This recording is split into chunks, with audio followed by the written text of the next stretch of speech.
Hello,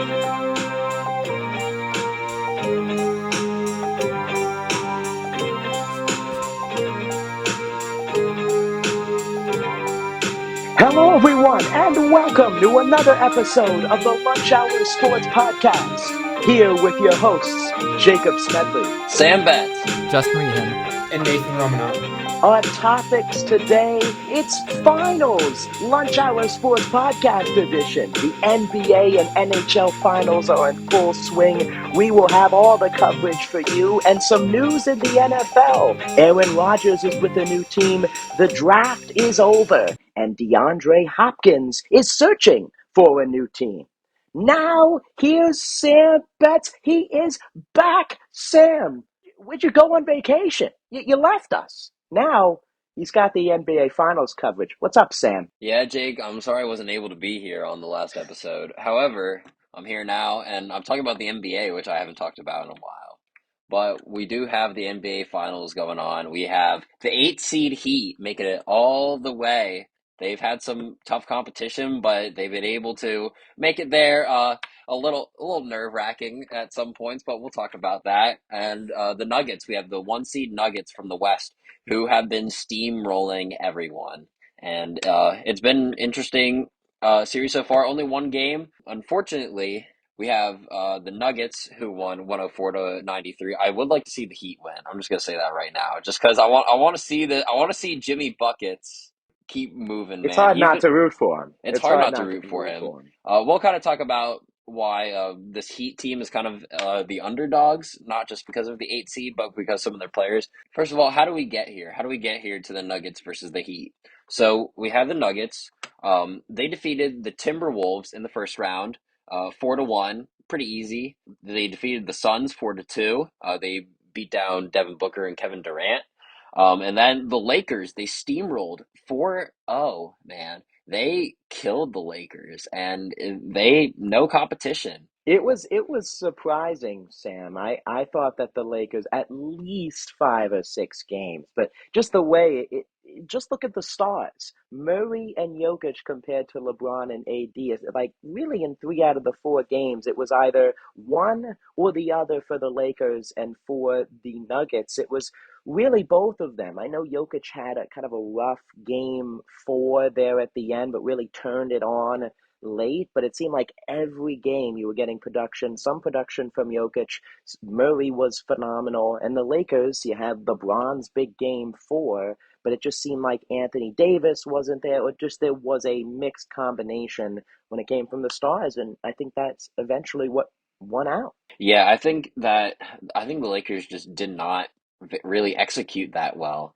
It's kind of hard when LeBron, especially he's getting older. LeBron's age is he's playing really well, but his age is starting to show at points. He's getting up there, and then just without any assistance, it's hard to kind of keep up, especially with that duo of Jokic, Murray, Aaron Gordon getting in there a lot, Michael Porter Jr. as well. I mean, those 4 guys are a big core to this Nuggets team, and they're still pretty young too. So I mean, Jokic also winning MVPs the last 2 years. Obviously, Joel Embiid winning it this year. Just shout out to you there, Jake. But Jake didn't like that The one. head shake. The head shake. I mean, this is, I don't want to go on a tangent, but it's focusing on the Nuggets here. Just seeing Jokic finally get to that NBA Finals last season. I mean, just look at the supporting cast, just with all the injuries that they had, putting Jokic up against the star-studded Warriors team, and how that series went, where the Warriors, again, the eventual NBA champions. But now he has everyone healthy. You have Jamal Murray playing at such a high level. A few nights ago, they took game 1 of the series already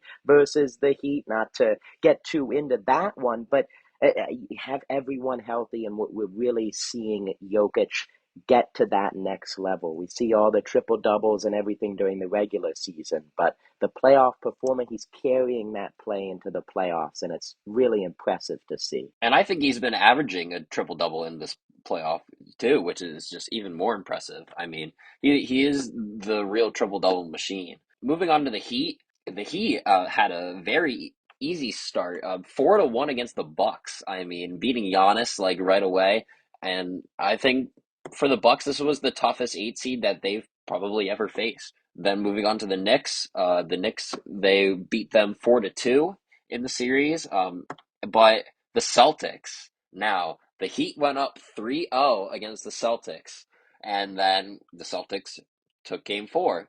In fact, I think it was Jaylen Brown who said, "Don't let us win one," and they put up a fight because they brought the series 3-3, and then with really good games by Jimmy Butler and Caleb Martin, who I believe started that game and had probably I think he had 26 points on that game.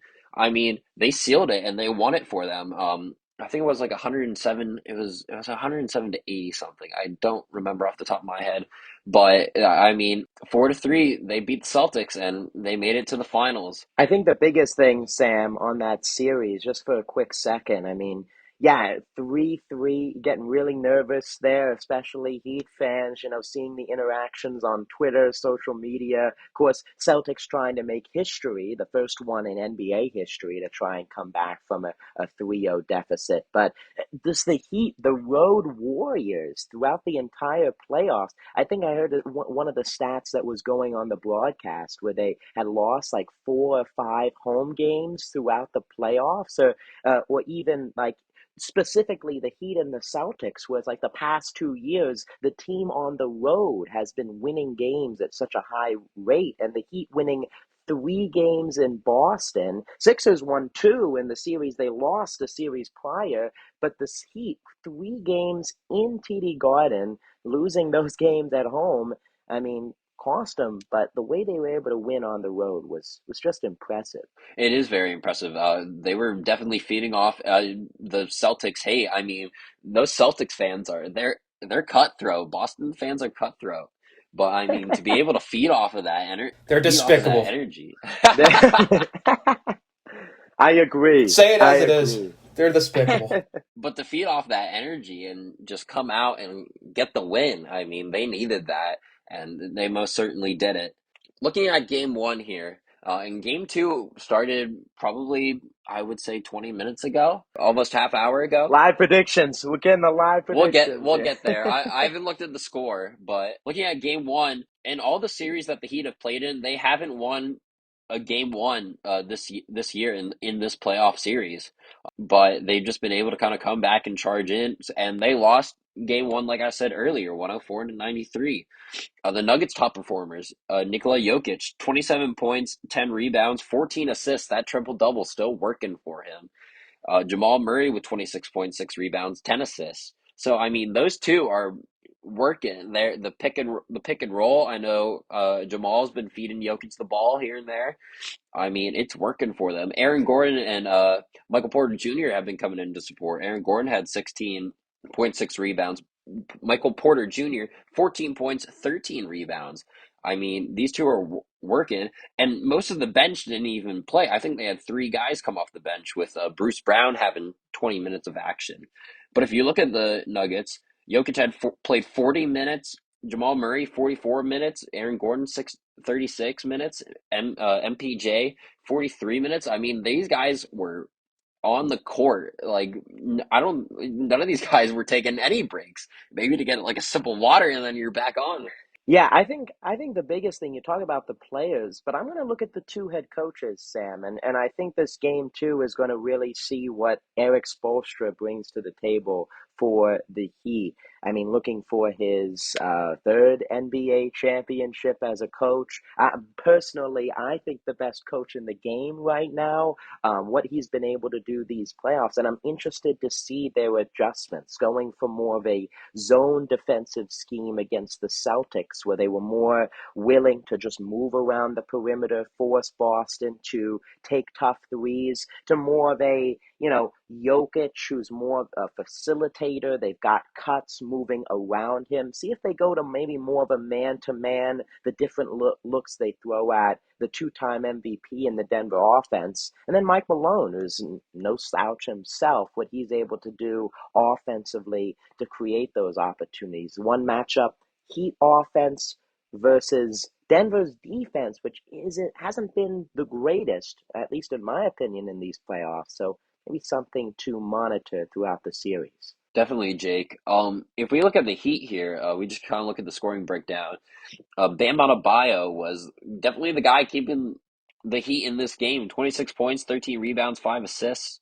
Gabe Vincent, a G League alum, 19 points, 2 rebounds, 5 assists. Jimmy Butler had a really he played 38 minutes, but 13 points, 7 rebounds, 7 assists. This was kind of a low game for him. This was kind of one of his slumping games. But the guys on the bench kind of came up and also helped too. Kyle Lowry, my boy Kyle Lowry from the 2019 Raptors championship team. 11 points, 5 rebounds, 5 assists. Haywood Highsmith, 18 points, 2 rebounds. Duncan Robinson, only 3 points. But a lot of these guys coming off the bench, Kyle Lowry, 25 minutes.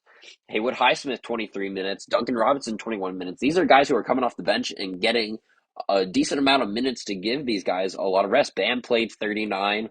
Gabe Vincent, 37. Jimmy, 38. But, I mean, it's kind of just going to see who's going to I feel like it's going to be who's going to outlast a lot of the guys. I mean, this is the playoffs. You're putting your body on the line to win a championship. But I mean, if a lot of these guys are playing 40 plus minutes for the Nuggets, I feel like that the Heat have a lot of depth that they can reach into. And this is something I want to talk about too. A lot of these guys were kind of just G League cast-offs, if I want to say. They were grinders. A lot of them went undrafted. Gabe Vincent, Haywood Highsmith, Duncan Robinson, a lot of these, they went undrafted. Caleb Martin, who we mentioned earlier, grinded it out with his brother Corey Martin in the G League when they played in Greensboro, the affiliate for the Hornets. But a lot of these guys who were kind of just overlooked in their career are now playing big minutes. Jimmy Butler was drafted the first round, but was drafted 30th overall. A lot of these guys didn't necessarily get their big break. Obviously, Jimmy Butler's a bona fide star right now, and he's proved himself. He is trying to prove himself even more by winning this championship. But I feel like that the Heat have so much depth that that's also going to play a role whether these guys on the bench can eat up minutes and also produce too and continue to score points. And the Nuggets kind of need to reach into their bench a little more. Yeah, I think the Nuggets have been running just like a three-man bench, I believe, with Bruce Brown, Christian Brown as well, and Jeff the Green. third guy, Yeah, Jeff Jeff Jeff, Green. Green. Jeff Yeah. Yes, Green's yeah. definitely been getting a lot of minutes off the bench. Although I will say, I think the Nuggets have the best starting five in the NBA at the current moment. They don't need to lean so heavily on that bench because those guys, like you said, they're young, they're talented, and they can shoot. And if, one's off, Jokic and Murray, they can trade off. And Jokic doesn't need to score the basket to affect the game. He's a facilitator. He rebounds. He gets assists. Like you said, averaging a triple-double this playoffs. It's quite honestly, it's something that we really haven't seen before, honestly, in a player like him. And he's a center, too, doing it. So it's even more impressive. But I'll just give you the quick update I wanted to say is right now, game 2, 4 minutes left, 50-40 Nugget lead. So Heat are down at the moment. We'll see what, that could change, but just wanted to give you that quick update there, Sam. All right. Wow. In-game updates, even though Yeah, this will in-game be updates. posted a few days later. So come back for predictions Yeah. updates. See how it turned out. But yeah, I'm really excited kind of just to see where this series goes. I think it's going to be a good one. I feel like the Heat are definitely. I would like the Heat to win. I would like the Heat to win, if possible. This could definitely go down to a Game 7 series just by seeing the way that these teams have played. But I kind of want to hear.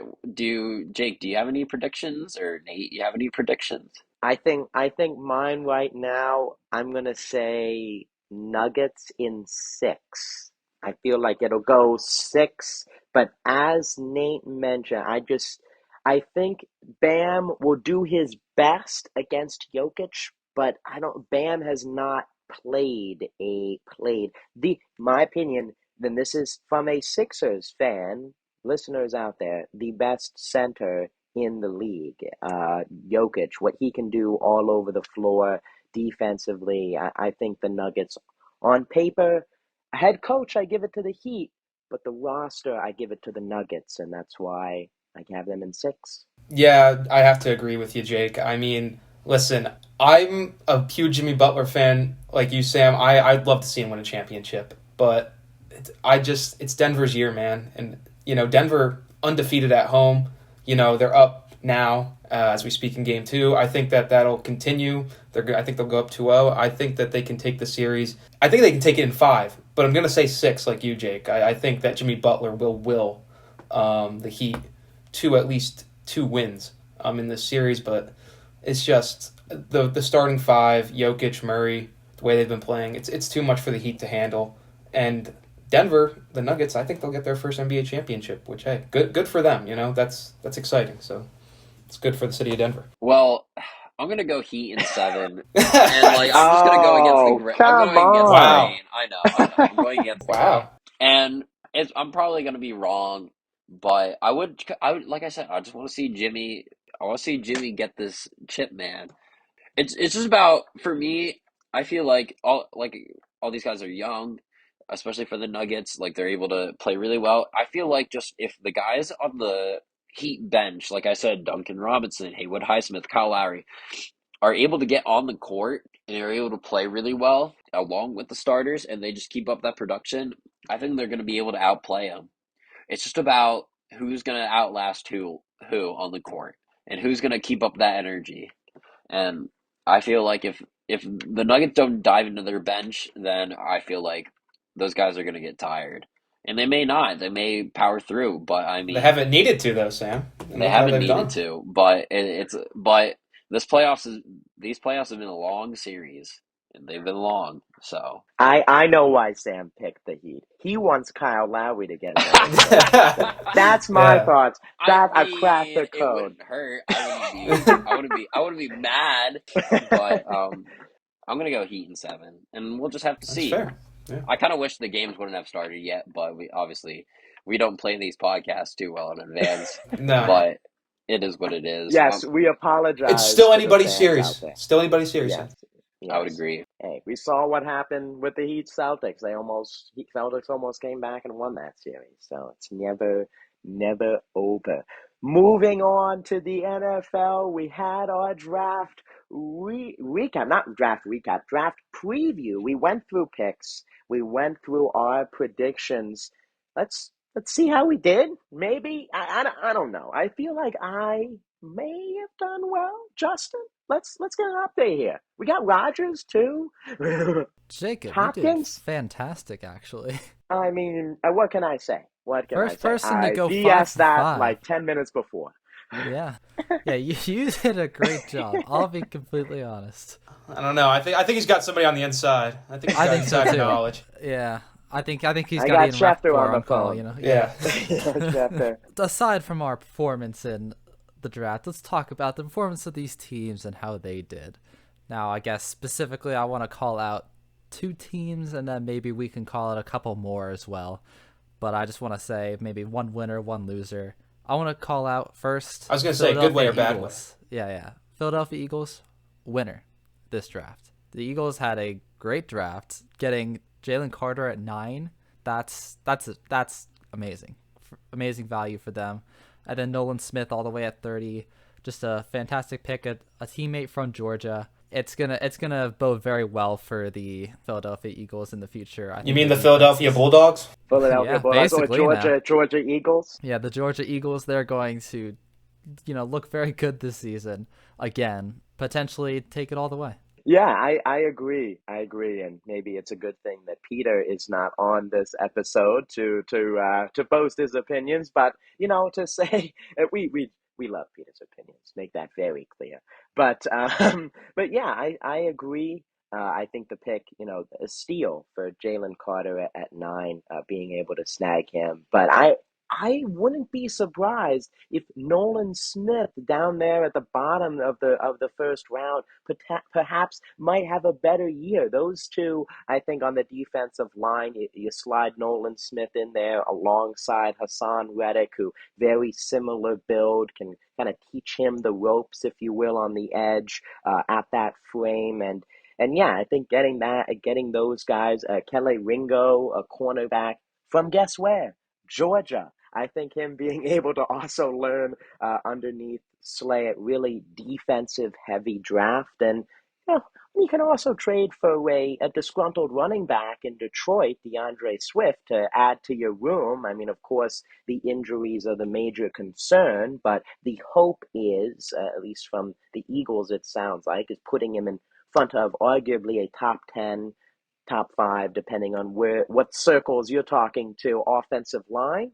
Him, Rashad Penny, who they brought in, it just adds to the weapons for a NFC champion offense. So super excited with the draft. Yeah, I agree. I think the Eagles had a fantastic draft. I mean, like you said, Jalen Carter, falling to them at 9, like that's great right there. A great pickup. And then Nolan Smith, who also fell to 30. I mean, those two guys alone, right there, great additions to the defense.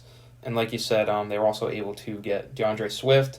Now they have a solid running back room after the departure of Miles Sanders. I don't see anything wrong with what the Eagles have done. I think that they're, keeping up what they've been doing the past couple years, and they're building a team to make another run at a Super Bowl. Yeah, certainly are building a great team, but let's look at a team that didn't really build at all this time. I'm talking about a loser in this draft, the Miami Dolphins.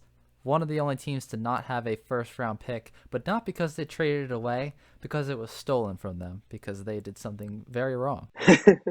Oh yes, love those tampering allegations. Oh, of Looking course. at Tom Brady. Well, they shouldn't have looked at Tom Brady, but they did. For that, they did not get a lot of big guys, really, and they didn't even have a pick before number 51, so it was just a poor draft for them, and I'd say it's not looking good for the future for them as much, especially if Tua Tagovailoa is not able to go this season. Hey, that's why they signed the Jets legend Mike White to be a backup to take the helm. But yeah, I agree. I agree. Another team that I think maybe could have done more would be the Detroit Lions. I think they did take a few reaches in the first round. Hopefully for them, those guys pan out. Forget that. I know they took Jameer Gibbs from Alabama to kind of replace or take the spot of Smith. They have also got David Montgomery in that room now as well. I think maybe that's the better of the two. They took a linebacker really high. I forget his name from Iowa. I'm picturing it right now. I forget his name. Linebacker, very similar to running back. I know we were mentioning this on the pre-draft show, if you will, but I feel like linebacker is one of those positions where you don't want to draft too high, and they did. Hopefully for them, it pays off to see they were able to do with Alex Anzalone, how he was really able to revamp his career, if you will, defense. I think he had a really great year last year at the middle linebacking spot for the Lions, but I don't know. I'm not sold. I think they did a good draft after that, but maybe that first round could have been better for Detroit, a team that, my opinion, could be competing for that top of the NFC North. I agree with you there, Jake. It's hard to fault the Dolphins. I mean, well, it is their fault they didn't have their first Yeah. round pick. Let's not get that, twisted. But you can't say they had necessarily a bad draft when, they didn't draft until about 59, 60 necessarily. But like you said with Detroit, I just feel like 2 reaches in the first round. I think everybody, when we were watching or keeping up with the draft is like, really? Head scratching, like running back, linebacker, positions that you can find good talent and, valuable assets in later rounds like the second and third. So, yeah, just head scratching. I wasn't really sure what they were doing there, but like you said, it could pan out for a young Lions team that is looking to compete in the NFC. Yeah, another team that came to mind for me while you were saying that, Jacob, was the Washington Commanders, really. They did not have the draft I was expecting because they have a glaring issue at quarterback, and they did not look to address it. Instead, they went on the defensive side, which I didn't find too many problems with their defense last year. I mean, not saying it was a top 10 unit, but it certainly isn't the first thing they should be looking for, so I don't know. I think that they should have looked for maybe some more protection for their quarterback or another quarterback altogether. I think that they could have addressed one of those issues in the draft, and they decided not to. Yeah, especially with Will Levis still on the board at that point. All right, so next we're going to talk about the Aaron Rodgers kind of finally landing into the Jets' home field there. We knew he was probably going to go, but there was no official word at the time of last podcast, or we were just talking about the draft or whatever. So this time I just wanted to kind of gather your thoughts on what you think Aaron Rodgers is going to be like for the New York Jets. For me, trying to be as objective as I can be, I don't think Aaron Rodgers is going to be all that the Jets expect him to be. I think they expect him to be somebody who comes in, does what Tom Brady did, and basically brings them to the Super Bowl and wins. I don't see that happening.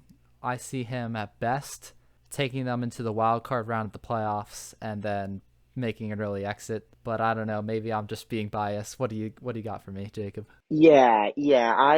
I think that he's better than what they've had. I think let's start there. He's better than the combination of Zach Wilson, Mike White, and all the other guys that they've brought in over the past, really, since Mark Sanchez. That is really, I think, what we're going back to. Mark Sanchez, when he was before the butt fumble, is really the last time the Jets. Again, I am Yeah, not your trying career to can't, slander. recover from that I one. am trying, yes, I'm trying not to bash the Jets organization here, but that's what I think what they're expecting, and of course, I think it's fair for Jets fans to be excited about, especially Rodgers' track record and what he has shown. But Justin, I think I'm right there with you. I think to put him at the same standard as Brady, especially with the talent that Brady had with the Buccaneers to begin with, on top of, again, still thinking that Brady is better than Rodgers at that point if we're comparing ages. But yeah, I think wild card, as you mentioned, is a possibility, but that division is tough as it gets in the league with Allen. The Dolphins are still going to be good regardless of the Tagovailoa situation, as we mentioned earlier. So Jets in there as well. It's going to be tough. The Patriots, no slouch. I know right now they look like maybe the worst team, but it's the Patriots at the end of the day, and they're going to probably find their way to 7-8 wins. So it's going to be a really tough division to navigate around. So I think wild card is that ceiling. Anything further, I'd be really surprised. Yeah, I mean, I'll agree with you guys here. Looking at it going into season one with the Jets, I think that is a reasonable expectation. Yeah, as we know, the Jets, very young, talented team, and the quarterbacks, as you said, Jake, that they have been dealing with for the past decade. Really, Let's 10 say. years? Yeah, It's a seriously, decade. It's a whole decade. Let's be honest. I mean, haven't been that good at all. So he's a definite upgrade at the position. Hall of Famer coming in. I know I can see why Jets fans are excited. Justin and I, we had three friends, upstairs, Jets fans, who were clamoring for it, very excited when it happened. As soon as it happened, got on the line, getting ready to order their Aaron Rodgers Jets jersey. So the hype is real, and they should be excited. But I think reasonably this year, their expectation shouldn't be much more than, wild card. Maybe you win a wild card game, go to the second round of the playoffs if you're lucky. But I don't see it past that quite yet. Still a young defense. Have a talented receiver core with, Wilson. You brought in Lazard and Cobb, who are familiar with Rodgers, which is definitely going to help him adjust to the offense there. Good O-line. I think that, if he sticks around, he stays dedicated to the team. Year 2 and a year 3, potentially, if that happens, they could at that point maybe be contenders going to an AFC championship game. I'm not going to slouch on him, all right, because he's been there, he's done that in the NFC. And I think he's got a very talented young roster to work with in one of the best defenses in the NFL, I might add. I mean, we saw the Jets played last year. So despite the fact they're in a tough division, there's reason to be optimistic, I think, as a Jets fan. But then again, it's only, short term. So you have your positives and negatives with this move. Yeah, I was going to hit on the side of that where, Rodgers, he's an older guy, 40 years old now. So, I don't know if he's going to stick around for that long or not. I don't know exactly what kind of success he'll bring, but I guess only the future can tell that. Yeah. The one last thing for me that I wanted to mention about Aaron Rodgers coming to the Jets was week 1, the Jets are against the Bills Monday night, and I think that that's I just wanted to mention that that's probably an advantageous game for the Bills because that's Aaron Rodgers' first ever game with the New York Jets, and he's got to right away play a primetime game against the toughest team in his division, one of the toughest teams on his schedule. I think that personally that one is going to really play to the Bills' advantage, even though it is in MetLife. Yeah, I think that's a great point. Starting off the season like that, it cannot, as long as it's not any worse as Russell Wilson's year one with the Broncos. I'm sorry, Nate. I did not mean to rope that in there, but it can't get any worse than that, No, right? Like if it it can't. does, It Jets can't. fans are in a world of pain, eternal Seriously, pain. it shouldn't. Well, The Jets they've have a been in a better world of pain. the Jets have a better roster than the Broncos, like all across the board, defensively Yeah, speaking at yeah. least, and even So it should. offensively. Yeah, And so it yeah. should be better. If it's Yeah, worse, yeah. as a Jets fan, you sure as hell better be worried because that's not good. That's really not good. I Then you're would not very much reaching to their enjoy it. ceiling. I would very much enjoy it if that was the Yes. case. 2 veteran quarterbacks traded late in the off season. I'm not saying there are parallels, but there are parallels. Ladies and gentlemen listening in the audience. If you want to talk parallels, just talk about Brett Favre and how he did nothing for the Jets. Yeah, I mean, that's true. That's true. So I mean, there's plenty of parallels saying that he won't do well, but I mean, there's always that Tom Brady moment that could happen. So I guess we just gotta wait and see for that. We are not trying to recreate that preying on downfall meme you see on social media. I swear I am not, all right? I wish the best. I'm not. Best. Justin Yes, we is. are I not definitely wishing am. the Justin best. Justin definitely definitely is. am. I but- Justin definitely is. No. Justin is. I have am reason not. to, though. I have reason to. All right, final thing I want to mention for the NFL today is that recently, on Friday, May 26th, DeAndre Hopkins was released from the Arizona Cardinals after extensive trade talks with the Bills and Chiefs, I mean. However, they could not get the deal done because of their cap space. So now he's an unrestricted free agent.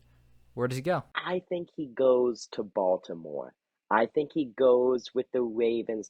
And of course, you get 2 veteran wide receivers, very good wide receivers still. I think pairing him with Odell Beckham Jr., of course, you've got some, personal, both of those guys have been in the league for a while, go about things their own way, but another stake in the idea. You sign Lamar Jackson, you sign Odell Beckham Jr. I just hit my computer up there, but that just shows how passionate I am about DeAndre Hopkins going to the Ravens. I think adding another weapon, you're committed to Lamar Jackson now. You might as well now give him an additional weapon with Andrews, with Beckham.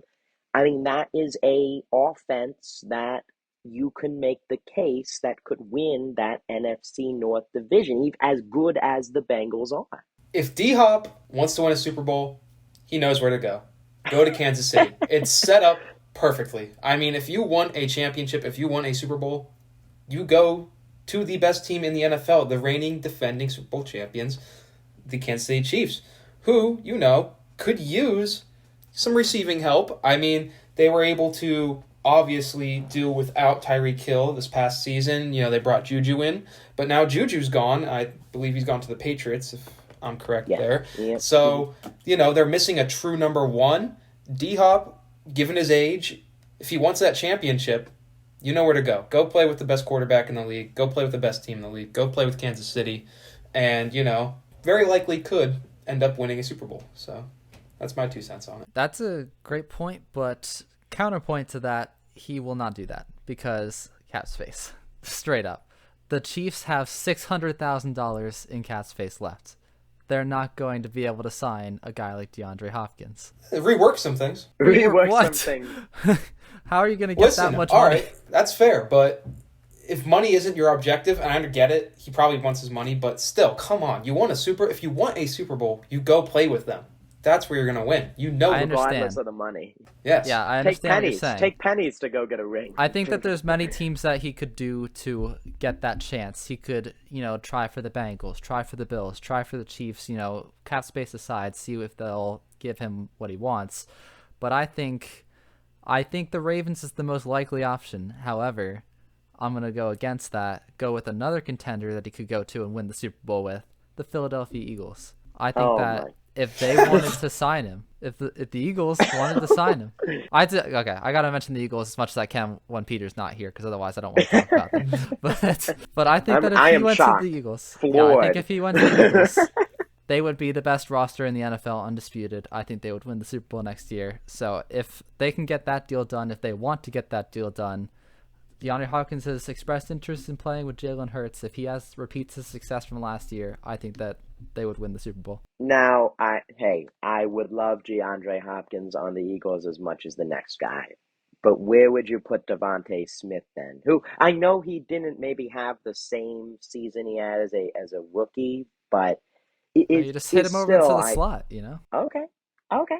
I just wanted to hear that out of your mouth, not mine. I just wanted to ask. Yeah. I just wanted to ask. I'm But just saying, hey, you hey. got number one is DeAndre Hopkins, number two AJ Brown, and then slot guy is DeAndre Swift, and then you have Dallas Goedert as your tight end. Like, this is the best receiving core in the National Football League. It's all Hey, conjecture, of course, and I think yes. it's going to be the Hey, Ravens personally. I hey, wanted to yeah, be different, and so I did. yeah. Hey, Just to be clear, I I could totally see the Ravens too, but you know, you know what I was saying. interesting. Okay. Well, moving on in our finals episode here. We're not talking about the tests, the papers, the essays of college work, because those finals are loser mentality. These finals are winners, like we are.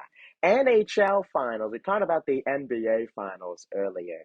Nate, the NHL finals. The Vegas Golden Knights taking on the Florida Panthers. Is there the same script? Another eighth final seed Florida team in the championship? What is this? What is this? What's going on here? I know, Jake. Listen, I don't think anybody pegged the Florida Panthers to be where they are right now. But coming in, the last wildcard team out of the East, they're here. They're in the Stanley Cup final. And it's been quite an incredible journey for them. They obviously had to play the Boston Bruins, the record-setting, record-breaking Boston Bruins in the first round.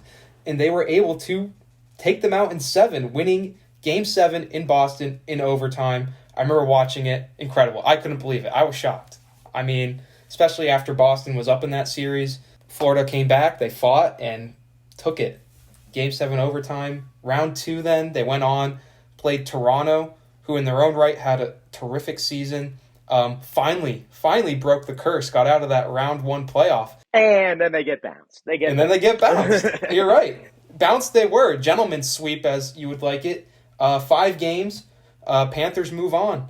And then we come, of course, to the Eastern Conference Finals, where they played the number 1 seed out of the Metro, the Carolina Hurricanes, who have been knocking on that door now for a while, have had quite a few good seasons, here of recent.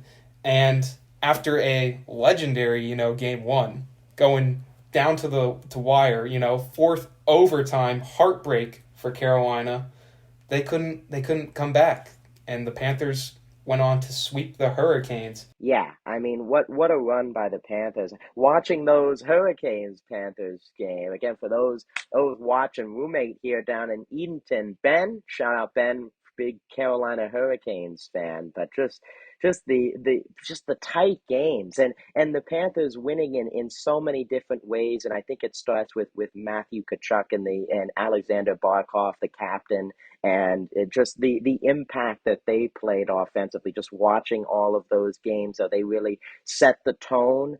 And had Tkachuk the overtime winner in the second game. The second game also going to overtime, ended just quickly with Tkachuk a quick goal. But just we compare him to Jimmy Butler, just the way that he has really taken over things as really the captain of the team, showing up throughout the playoffs and on a team that, similarly to the Heat, is filled with very good complementary role players that play their role and to a very high standard.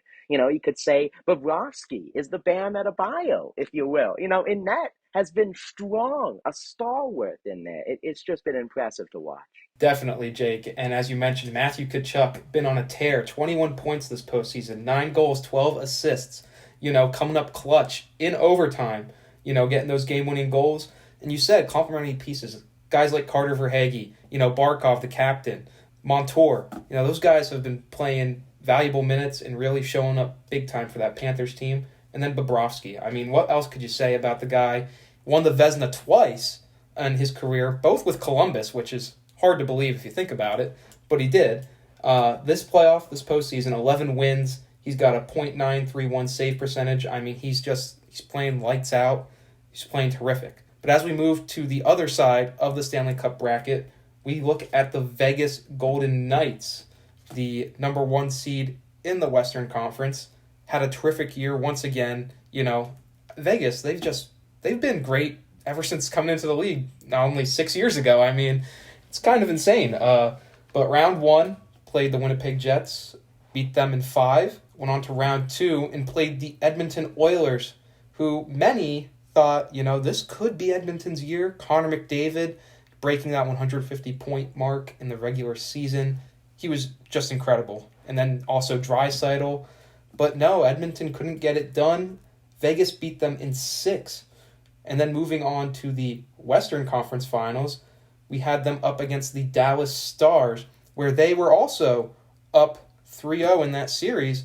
And Dallas, they put up a fight. They didn't go down, They went down swinging, but in the end, it wasn't enough. Vegas was able to take the game the series in 6. Yeah, I was really shocked. No, I'm not going to say. I thought the Stars were going to be the representative out of the Western Conference. I'm going to be completely honest, just the way they were playing and the talent they have on that team. But yeah, give credit to the Golden Knights, as you mentioned, Nate. Such an impressive run for them. And you look as well. We mentioned in the last episode the Kraken, their success, even though they fell to the Stars. To the Stars. Yes, to the Stars. 7 games, though. 7 games. So these expansion teams really, really playing a huge impact, especially in the Western Conference. They're a very tough Western Conference. A lot of great teams out there. But yeah, the Golden Knights already up like the Nuggets, one game to none with a dominant 5-2 win. And Jack Eichel. I think you look at him, a guy that's been with the Sabres for so long. You get that change of scenery. Poor Buffalo hockey with the Sabres, but goes to the Vegas Knights. He's been great for them in the playoffs throughout it. And yeah, just seeing him and Matthew Tkachuk battling it out here in the finals is going to be something special. Definitely, Jake. And like you said, Jack Eichel leading the Vegas Golden Knights in points. He has 20 points, 6 goals, 14 assists this postseason. Him, Mark Stone, Jonathan Marchessault, William Karlsson still on the team. Those guys are really producing and putting up numbers for this Golden Knights team. And then, a quick shout out to somebody who's kind of under the radar for the Golden Knights. Their goalie, Aiden Hill. He's been in ever since Brissett, I think was his name. He was starting goalie for them in the playoffs. He went down. Hill's come in. He's got 8 wins, a .938 save percentage. So again, playing very impressive in goal, similar to Bobrovsky. So here we are in the Stanley Cup Finals. Vegas, Florida, both franchises who have never won a Stanley Cup. As you mentioned, Game 1 went to Vegas 5-2. But yeah, I mean, boys, what do we think with this one? Who we have in this? Now hold on now. Sam, Justin, are you gonna get in on this? Now, I know Justin ain't getting the NBA one. Sam's over there chuckling. While they decide if they're gonna jump in on this, I am going to go the Florida team wins this one. I'm going to say the Panthers. I think they gave up 5 goals in Game 1. I don't think that happens again. The rest of the season, I don't think the Vegas Knights are going to get more than 3. Bold take in the rest of the series. I give the Panthers in 7. It's going to be tight. Low scoring, but I think that's where the Panthers are going to succeed. They're going to win in 7. I'm gonna rock with the Sunshine State, man. I'm gonna go with Florida in 7 again. I don't know. It's just something about these Florida teams. I don't know if it's the Miami Heat or whatever the water they're drinking down there, but I think you it's always something. seem like a Miami boy, Sam. You It's the always seem Gatorade. like It's one. the Gatorade. It's the Gatorade. No, I'm gonna go Florida in 7. Well, I like Gatorade, so I think I'm going to go Florida too. No. The reason why is because I remember seeing that game too, I don't remember exactly why I was watching a hockey game, but I remember it being on, I guess, in our apartment and seeing the Florida game and seeing them win in overtime against Boston, who everybody thought was going to be this great team that was going to win it all. So I guess I got to go with the Florida team because I got to root for the underdogs, baby. In 7 in overtime, I think they're going to win this. Oh, wow. Do I make it a 4-for-4? You're damn right I do. I thought going into this Cup final, I thought Florida is on a roll. They've looked like the best team in the playoffs. And despite the Game 1 loss, I'm keeping the faith. I think Florida will come back. And I think you're right, Jake and Justin. I think this will be a 7-game series. I think it's going to go down to the wire. But I am going with the Florida Panthers to win their first ever Stanley Cup in 7 games this year. Roll Panthers. I mean, hey. Roll Panthers. Wendy's 4-for-4. You can sponsor us if you want. That'll do it for this week's episode of the Lunch Hour Sports Podcast. Thank you all for listening. For future episodes, you can check out our channel on Spotify and our channel on YouTube. Once again, for all of us, thank you for listening, and we'll talk to you next time.